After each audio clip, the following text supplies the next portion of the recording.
Bonjour et bienvenue dans cette présentation. On essaiera de préparer le lab qu'on va utiliser pour nos tests tout au long de cette formation. Donc pour ce, nous allons suivre le plan suivant. Nous allons commencer par la découverte par l'architecture de notre lab, suivi par les trois principales parties de notre lab qui est Kali Linux, Metasploitable 2 et Them Vulnerable Web Application. On va essayer de découvrir ça juste rapidement en théorie pour comprendre ce que c'est, ce que ça implique, ou on essaiera enfin de cette présentation de mettre en place notre lab en utilisant des machines virtuelles sous VMware. Concernant l'architecture du lab, on aura la machine attaquante qui sera sous Kali Linux, la dernière version qui vient de sortir, à noter la 2. On aura une machine cible qui sera soit sous Windows 7, 8 ou encore XP. Cela dépendra de ce dont vous avez envie de mettre. Donc c'est à peu près la même chose.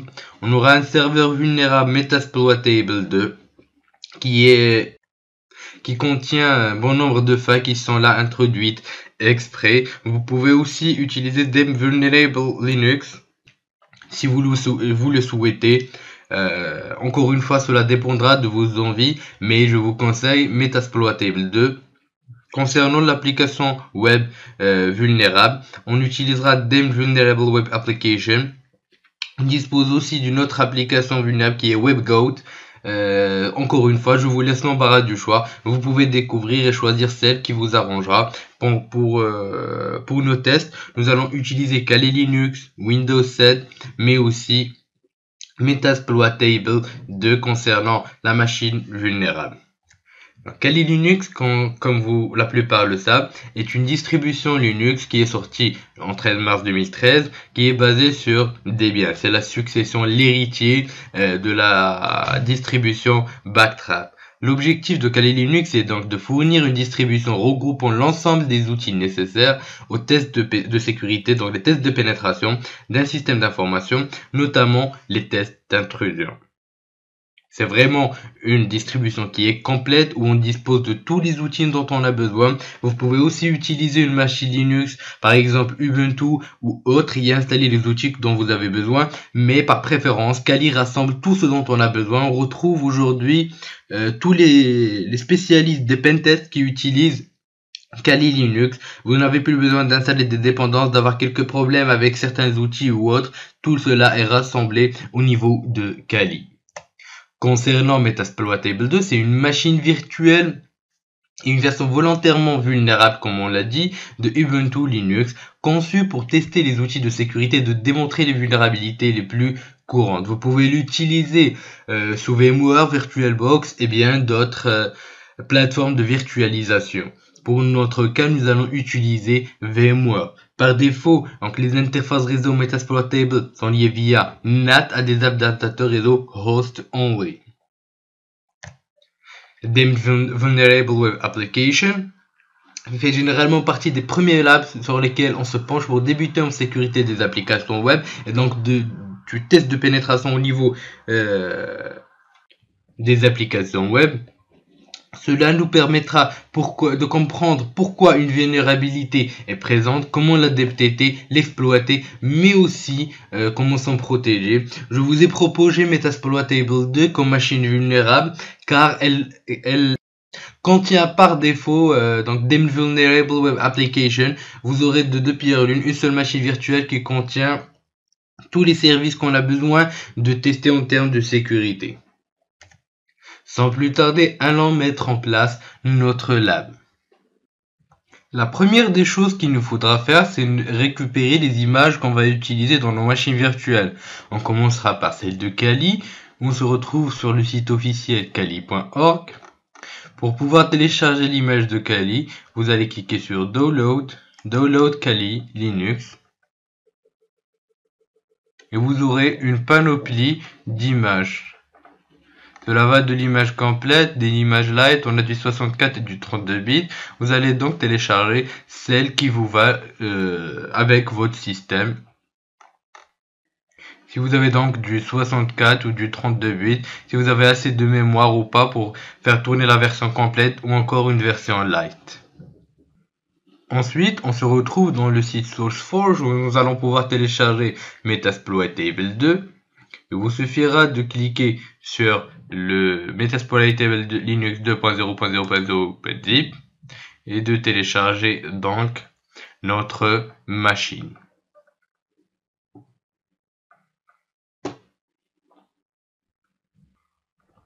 Je partage avec vous aussi un lien qui est très intéressant concernant la documentation sur Metasploitable 2, un guide d'exploitation au niveau du site officiel de Rapid7.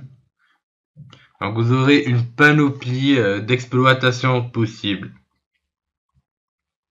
mais aussi une documentation sur chaque attaque. Donc une fois nos fichiers téléchargés, il nous suffira maintenant d'ouvrir VMware et de créer notre machine virtuelle en cliquant sur création de machine virtuelle. Suivant, on va choisir l'image de notre fichier.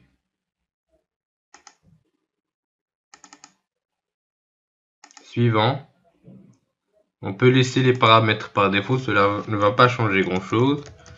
Ça sera notre machine attaquante. On va lui assigner un espace au niveau du disque dur. Et enfin, vous pourrez customiser comme vous voulez au niveau de la RAM. Donc vous pouvez lui donner la configuration qui va avec votre configuration, donc dans la configuration de votre ordinateur, le nombre de processus et autres. On clique sur Finish. Voilà, notre machine virtuelle attaquante est créée. On va pouvoir créer notre machine virtuelle vulnérable, notre machine Metasploitable 2. Vous pouvez ou bien la créer depuis une nouvelle machine virtuelle, ou vous diriger directement vers le dossier et de choisir le fichier de configuration de machine virtuelle, double-cliquer et automatiquement la machine sera ajoutée. Maintenant, allons jeter un coup d'œil sur notre Linux Kali. On va lancer notre machine virtuelle et attendre le chargement de Kali. Maintenant, nous allons essayer d'installer Kali. On clique en choisissant Graphical Install. Comme ça sera plus facile qu'une installation en ligne de commande.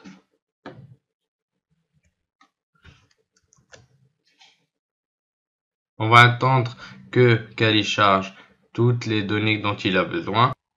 On va ensuite choisir la langue qui nous va. Dans notre cas, c'est le français. Clique sur Continuer. Soit de la situation graphique, on va choisir France. Continuer. La langue du clavier.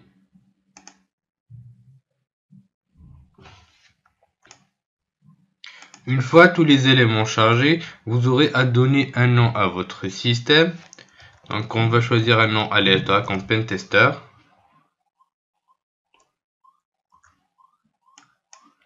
Ensuite, on va cliquer sur Continuer. Si vous disposez d'un domaine local, par exemple, dans notre cas on n'en dispose pas. Vous allez choisir un mot de passe root. Continuer.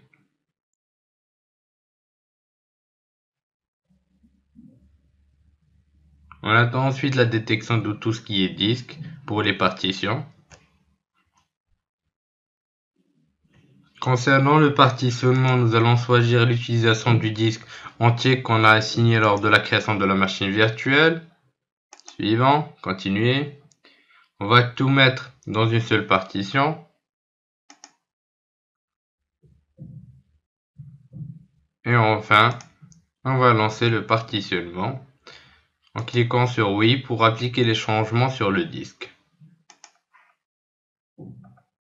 On attend quelques minutes le temps du formatage de la partition. La copie des données prend quelques minutes afin que le système soit installé. Une fois l'installation terminée, vous pouvez choisir si vous voulez utiliser un miroir sur le réseau ou pas. Dans notre cas, on n'en a pas besoin. Une fois la configuration de l'outil EPT terminée, on nous demandera si on veut installer le programme d'amorçage Grub au niveau du secteur, le programme de démarrage, excusez-moi, Grub au niveau du secteur d'amorçage. On choisira oui. DVSDA comme disque. Et on attend l'installation du programme de démarrage Grub. Et voilà, notre installation est terminée avec succès. Une fois l'installation terminée, Linux Kali va automatiquement redémarrer. Nous allons donc rentrer notre compte et le mot de passe qu'on a spécifié lors de l'installation de Kali. Nous remarquons que l'interface Kali 2, pour ceux qui ont déjà utilisé la première version, est vraiment très sympa avec un environnement graphique très accessible, très facile. Le rassemblement des outils a été refait d'une façon vraiment très simple. Nous avons des outils vraiment qui sont nouveaux, qui sont très puissants.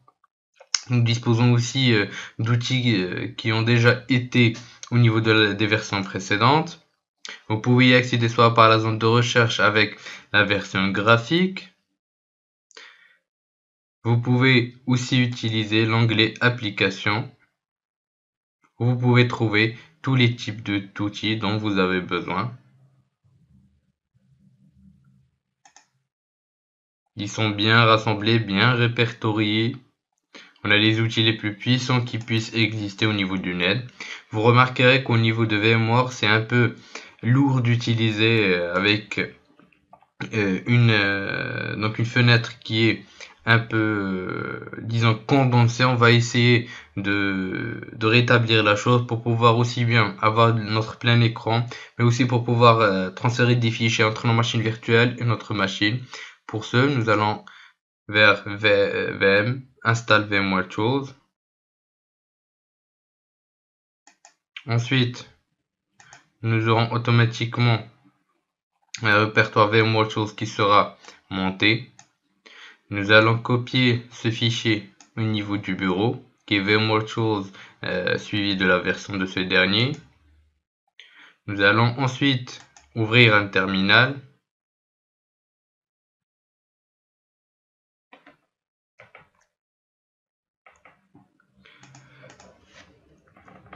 Ensuite, on va naviguer vers le bureau. On retrouve notre fichier. Nous allons le décompresser grâce à la commande tar-xvf, ensuite le nom du fichier.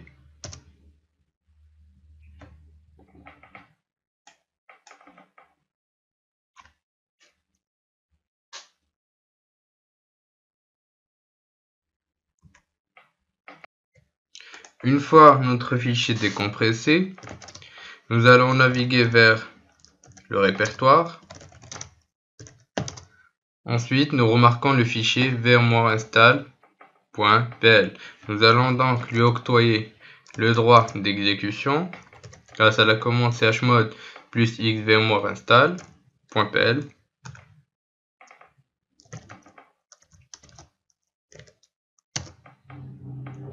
Ensuite, on va exécuter le script.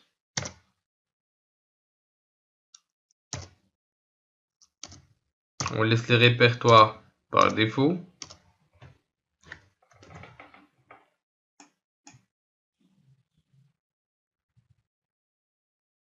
On va ensuite attendre quelques minutes le temps de l'installation du script, après avoir bien sûr laissé les répertoires qu'on va utiliser par défaut. Donc c'est mieux de les utiliser à la place de jouer avec les configurations quand on est débutant.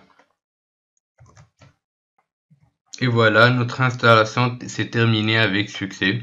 Ce qu'on va essayer de faire, c'est de redémarrer notre système pour pouvoir voir si les modifications ont été effectuées avec succès.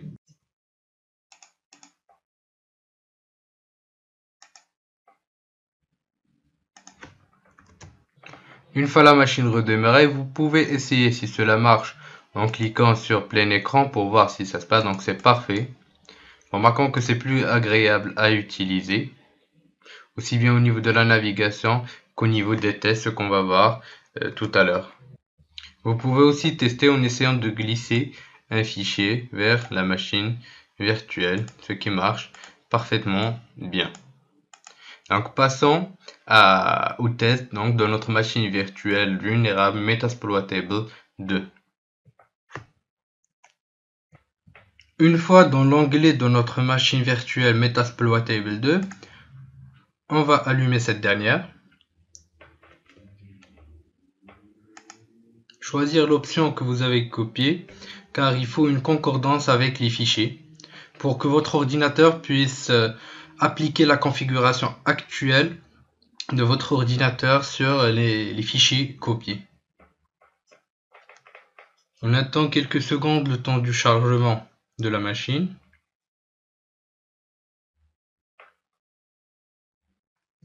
Une fois notre machine Metasploitable 2 chargée, nous allons essayer d'entrer le mot de passe de login et le mot de passe par défaut qui sont msfadmin. Il faut faire attention, le clavier est en mode QWERTY.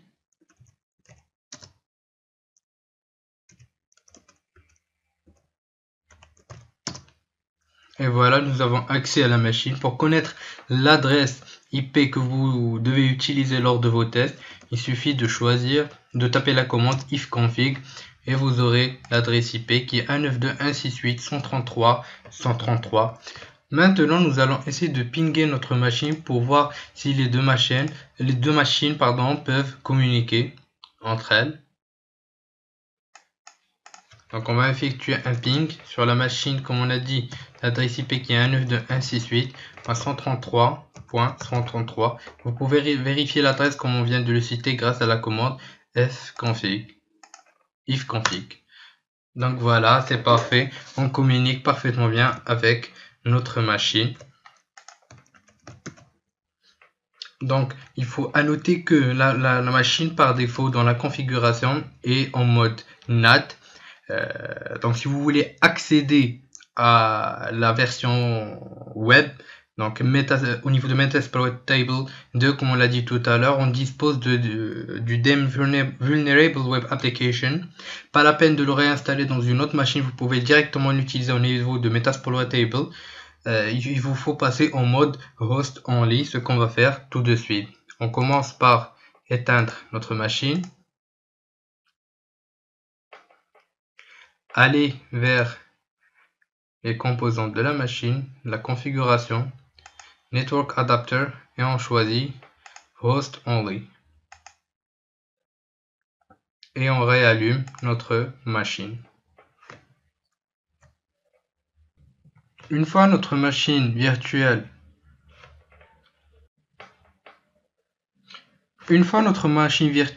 redémarrée, on va récupérer son adresse IP qui est le 192.168.59.135.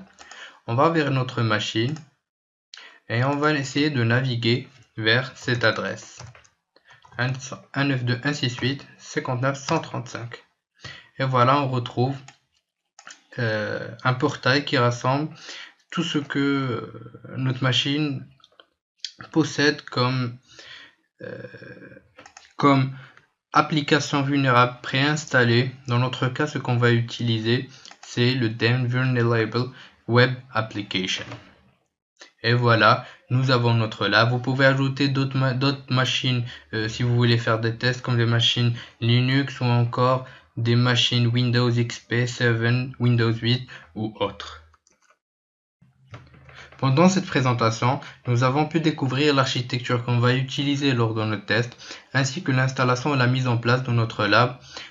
Nous avons aussi pu nous initier rapidement à l'interconnexion entre les éléments de notre architecture, avec notre machine virtuelle vulnérable qui est Metasploitable 2, qui possède plusieurs applications vulnérables en plus de la machine elle-même. Je n'ai plus rien à vous dire dans ce côté, qu'une seule chose. Passons aux choses sérieuses, passons au test de vulnérabilité sur nos machines. Je vous dis merci de votre suivi, à la prochaine vidéo, et si vous avez n'importe quelle question, vous pouvez me contacter à tout moment.